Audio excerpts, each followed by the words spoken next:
Oops. Hello? Hello? Ah, I hear you now. You can hear us now? Yes. Great. Oh. Wow, Hi. this is exciting. Hey, hi. How are you? Good. Wait, we don't see you though. Uh-oh. Here we go. Hi, yay, there you Hi. are. Wow. Hi, how are you? This is awesome. Good. I'm Elizabeth.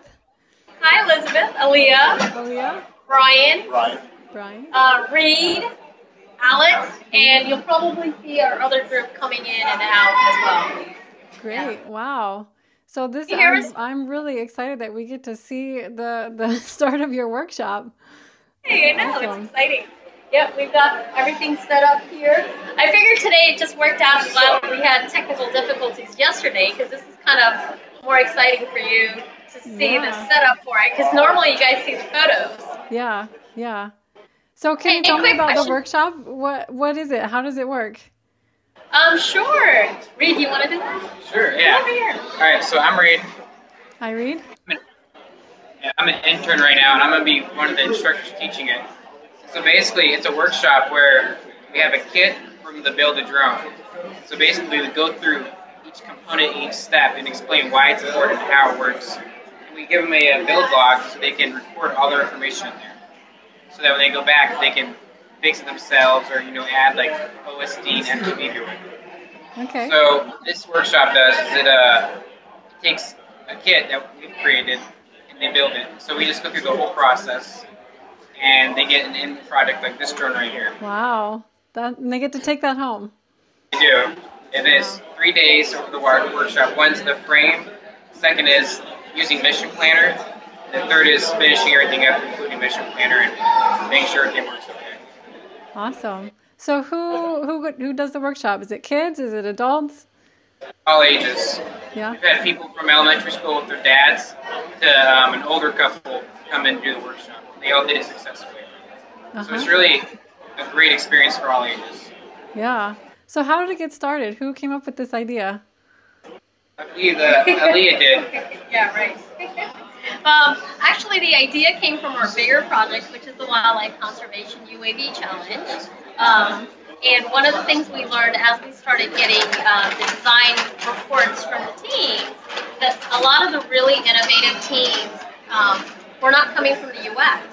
And to me, that was kind of surprising, of course, being from the U.S. and I wanted to be able to give students and adults an opportunity to learn about drones because I don't have a background in drones. And I think if I wasn't involved in loving animals so much, I might have never even gotten involved with drones. Yeah. So from that, we realized, it would be kind of really interesting if we can actually create a workshop where they have an opportunity to build and learn about each and every component and then fly their aircraft. Because there's nothing like this right now. I know there are a lot of groups that do a build session, but there's no structure to any of the workshops or opportunities that are out there. But we get into not only the building of the drone, but really getting students to think about applications. What are some of the applications for your drone? So you have different people with different ideas, and it's a great way of keeping them moving forward after they're done with the workshop as well.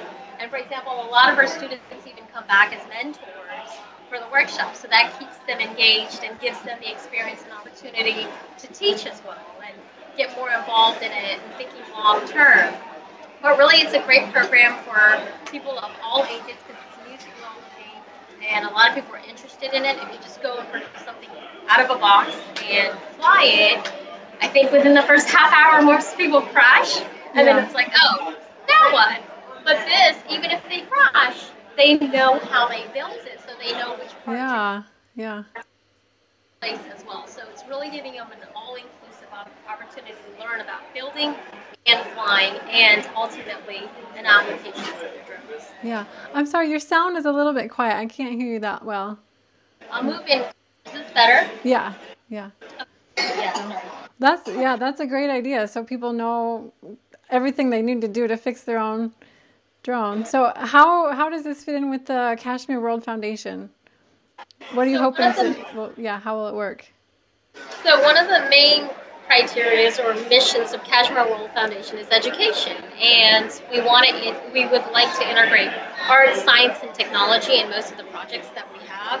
And this truly does that. Number one, yes, it's an art because there's a lot more to design than just the fact that it's a finished product. So they have an opportunity to understand Leonardo da Vinci and the fact that Leonardo da Vinci wasn't just an artist or a painter. He was an innovator. He was, a scientist and so many different disciplines all in one person. So why do we now separate and say you have to be an engineer, or you have to be an artist, or you have to be, something else? This project actually is hands-on, so you really learn about flight, but then you bring in science where we get into the different types of animals that take flight, and have students start thinking about going out and perhaps observing birds and bees and butterflies and just the different forms and shapes that they come in, and the ability of them to be able to fly, whether it's a short distance or a long distance, but you get them engaged in nature that way, because that's how Leonardo da Vinci studied his flight, is through animals. So that brings in the science and the technology part, of course, or each and every component that goes into it. Keeping it open source really helps create that collaboration and letting people know working together, you're able to solve a lot more real-world problems, and instead of just focusing on one thing, now we've got a group of students here, and we've got a problem. Let's just use the endangered species problem with the Wildlife Conservation UAV Challenge. I knew what we needed to build, but we might not have had enough time to create all these different solutions. And everybody from around the world that's participating in the Wildlife Challenge, they come from different backgrounds, they come with different ideas, and everyone's kind of putting that into the pot and sharing that, and ultimately we're coming up with a product that can help save some of these endangered species as well. That's awesome. Yeah, so you're promoting innovation and people that are makers. So. Absolutely, yes. Yeah. So who is funding the materials and all the stuff that you have there? So when I started the workshop, I funded this workshop myself with the first kits that we bought. But there is a cost to take the workshop, and now we're at the point where we can cover the cost as well as hopefully in the future with the instructors coming in, because we do plan on expanding to have private workshops, because we have had some schools ask us if we would be interested in working with them and their schools individually. So we would grow, and obviously they would, if they can cover the cost of the workshop with the materials and the instructors that go in, because we're a nonprofit, we're not looking at making profit from this. Yeah. We educate students of all ages to have an opportunity to learn about this new technology, which will eventually take flight and will have a sky that's full of all these different little creatures. Yeah. Wow. So how many people do you expect to show up for your workshop today? So today we already have we have a group of 6 students that are signed up. So we'll be doing 2 hexacopters and 2 quadcopters. Mm-hmm. Wow. That's so exciting. So where exactly are you located? So we're in the Washington, D.C. area. This is actually inside a Microsoft store. So we partnered with Microsoft, and they provide the space for us, which gives us an opportunity to bring in speakers as well to talk about their projects and their for students here that the guests might not be local, but because of this opportunity, we could bring in guests as well. We have a nice facility that pretty much has everything available for us. So Microsoft's been awesome in supporting the project. So we're hoping to continue to grow with them in other locations that have a similar type of setup. Wow. So can I ask a little bit about the wildlife program? What is that, or how does it work? Okay, so basically, since this one kind of branched out of the Wildlife Conservation UAV Challenge, that challenge I started back in 2013 after President Obama had an announcement for an executive order to combat wildlife trafficking, because it was a serious problem. I didn't really know much about it back then, so I started looking into it. But I had already I had already been working on looking to use drones to help protect snow leopards. But when I learned about the rhino poaching crisis, I kind of figured that's more of a pressing, urgent issue. And more than likely, I think realistically, we might be able to create a drone that can solve a problem in a terrain such as Kruger National Park than mountainous region of like the Himalayas. So for us, the technology was right at that edge where we can push it to the next level and be able to develop something that could be used in Kruger National Park. The goal of it was to locate and then characterize poachers, be able to tell the difference between the rangers, the animals, and the poachers. And once you have an idea of where these poachers are, be able to set coordinates or a map to the rangers on the ground, the police force, as well as the military force that can go and interdict and stop the poachers before they can actually kill the animals. So that was the ultimate, to create this drone that can do that. But it's not one drone. Kruger is the size of New Jersey. Oh, wow. So we will need a fleet of drones, and that's where I also understood the limitation of nonprofits not being able to afford a lot of the technology that's out there. So one of the main pieces of the Wildlife Challenge was, well, you've got to develop this technology for under $3,000. Wow. At first, it was like, that's bizarre and crazy, but like for our workshop, the quadcopter kit's only $500, but it can become a fully autonomous aircraft. Yeah. And if you add a Raspberry Pi or some kind of banana Pi or some computer into it, you can actually process everything on board and be able to do the missions that we were looking at doing. But I know when we started, it was almost like crazy. But now people that understand open source, that understand how cheap hardware has become, they can start saying, wow, this is actually possible. You can actually do it under 3,000. So now, if we can get rid of the price barrier that most of these parks would have, and we can get rid of these big runways that they need to operate them, as well as the manpower, because a lot of the military drones require a lot of manpower. And then a lot of the conservation drones are not equipped to target something like Kruger National Park, the winds and the weather changes and the long distances and the heat and all the other components that come into play. A lot of the conservation drones that are out there are really more for surveying and being able to fly and do a quick overview of what's going on, but they're not counter-poaching drones. And our goal was to truly create a counter-poaching drone. So for Kashmir Robotics, that's one of the things we do and we have experts in is counter-poaching, but also technology and surveillance. So we've got a pool of scientists and engineers and security and personnel that work in the field doing counter-poaching, as well as security and technology that they've integrated into different parts of the world. So we've got the brain power from them to say, okay, well, can we do this? Yes, we can do it. And then we've got experts that can build aircraft. So our aircraft that we're doing for our counter-poaching mission is a 12-foot aircraft. It's going to be able to do about 200 miles per hour.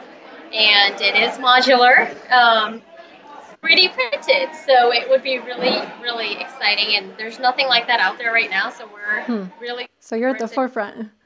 Yeah. That's exciting. So our big event that will be coming up this year is the Counter-Poaching Games.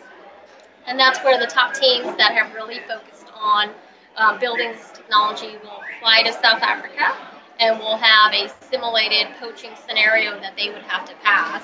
And whichever team acquires the most amount of points, they would win first, second, and third prize. But ultimately, it's really going to be a collaboration of different ideas that teams have built that would go into the ultimate counter-poaching drone. Wow. It sounds like you're doing, getting right in there and doing the dirty work. So that's very exciting. So I have a personal question. When was the first time that you actually flew a drone? Okay, my first exposure to a drone was in 2012, February 2012, at an Air Force base in Florida. Wow. I got lucky and I got on that Air Force base, and I was able to actually see a raven for the first time, and several other drones that were there. And that was like my first time looking at these drones. But what really got me excited was the little itty bitty skate by Aurora Flight Sciences. It's a 2-pound aircraft made out of foam, but it was the energy that that group had. It was a lot of young students that had graduated from MIT, and they had worked together on building this particular, like, kind of 2 foot wide by 2 feet tall aircraft that was a vertical takeoff and landing. And all you did was just take it and literally throw it in the air, and phew, off it would go. And I was like, wow, this is like so exciting. I could fly something like that. Yeah. So that was my first understanding that it's really not that difficult to perhaps fly if you have the right little components and the instructors need. I didn't get to fly skate at that particular event, but then ultimately I did get my first lesson with skate when we were in South Africa in Kruger National Park with the rangers on a counter-poaching mission. So it was definitely exciting to have an opportunity with skate. But I started building these last year, and I think I flew my first one, I want to say it was in August of last year. Wow. So you've been moving fast. Yeah, it's exciting because I don't have any background in technology, and I never thought I'd be building drones, and now I can actually teach the entire course and understand the components. Yeah, that's inspiring for everybody else that, you don't need to have a lot of experience. You can learn to do it. So. Yeah, and that's kind of where Reed and Alex come in, is we're working with them on getting them educated on becoming instructors for the DaVinci. Yeah. Because ultimately, as we expand, we're going to need people that have been at the workshops. They understand the energy. Like I said, what I really loved about that trip to Florida, it wasn't just skate that I was impressed with. It was the energy of the students and the people that were working for Aurora at the time as well that really impressed me to say, wow, this could actually be fun. I always thought, building aircraft could be boring and strenuous and stuff, but I want to carry that same energy into our programs and bring in people that understand that it's important to have fun when you're learning as well. And having that long-term vision of, well, what would you do if you could really do something good with something you built yourself? Yeah, I love it. That's awesome. So, anything else you want to tell me about the workshop or the what you're doing today? Yeah, well, today we're going to be starting out with just the frame. So here's kind of like a little paper of what we're going to cover day one. I'll see if I can bring it. Can you see that? Yeah. So day one, we're really kind of just covering frame assembly. We're going to add the motors. We're going to add ESCs or a Q brain, the shock absorber, and the autopilot.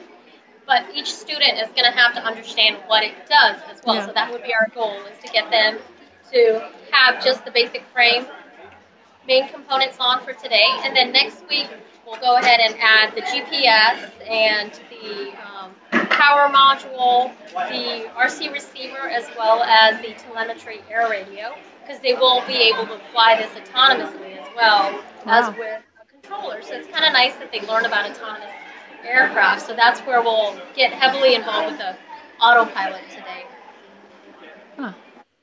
One thing that I would love to add, anytime for any person, not even just our workshop, but anybody that's really interested in building a drone, one thing that's really important is the build log.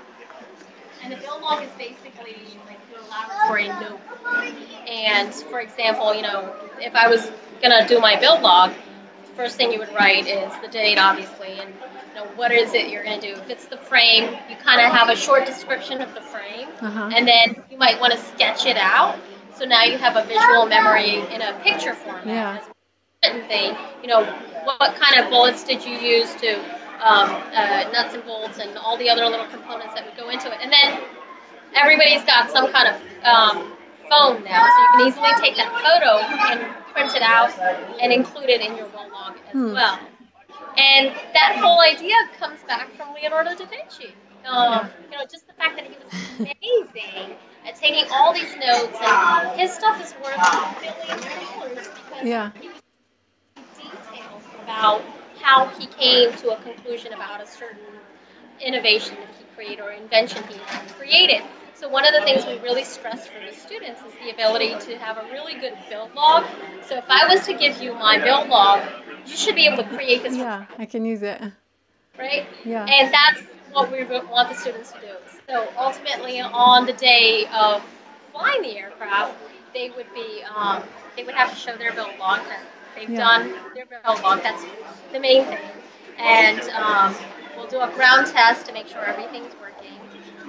And then they'll go out and they'll fly with an instructor first, and then ultimately, slowly able to fly themselves. Yeah. And a ground station as well. Yeah, and then every person is able to be a teacher, to teach somebody else. So they went through the process and they kept the record, and then they can do it. That's you passing it on. That's amazing. Oh. Well, thank you so much, Aliyah and Reed and Alex and everybody for taking the time to share what you're doing. I'm very excited about it, so I wish you all the best. Thanks so much, yeah, and thanks for having us on your show. With Droneblog, I know we've been tweeting with you guys for a while now, so it's finally nice to have a face and an opportunity to speak with you and all the great work you guys are doing by sharing these stories with everybody as well. So thank you for all that you guys do. Thank you. Yeah, when it's nice to put a face to the name, and it worked out perfectly that we got to see what you're doing in action. So, well, thank you so much. Thank you so much. You guys have a very good day. Thanks, you too. Hey, one last question for you. Is your last name Romanian? Yes, Moldovan actually. Oh, you're having here. It's my husband. I'm not Romanian. My husband is from Moldova. Oh yeah, I'm from Moldova too. Oh really? What town? Yes, from Chisinau. Okay, he's from Vadul, Isaac. It's a small town. Nice. I just saw the name and I was asking Aliyah, I was like, where is this person from? Like, it's a total Romanian name. Oh, yep. So Moldovan by marriage. Okay. Well, you say hi to me then. I will. Salute. Salute. Yeah. Salute to Bali, right? Bali. Bali. There's Bali, yeah. Salute. Well, all right, thanks so much. Yeah, thank you very much. Have a great workshop. I hope it goes well. Thanks. All right, you take care. Bye. Bye.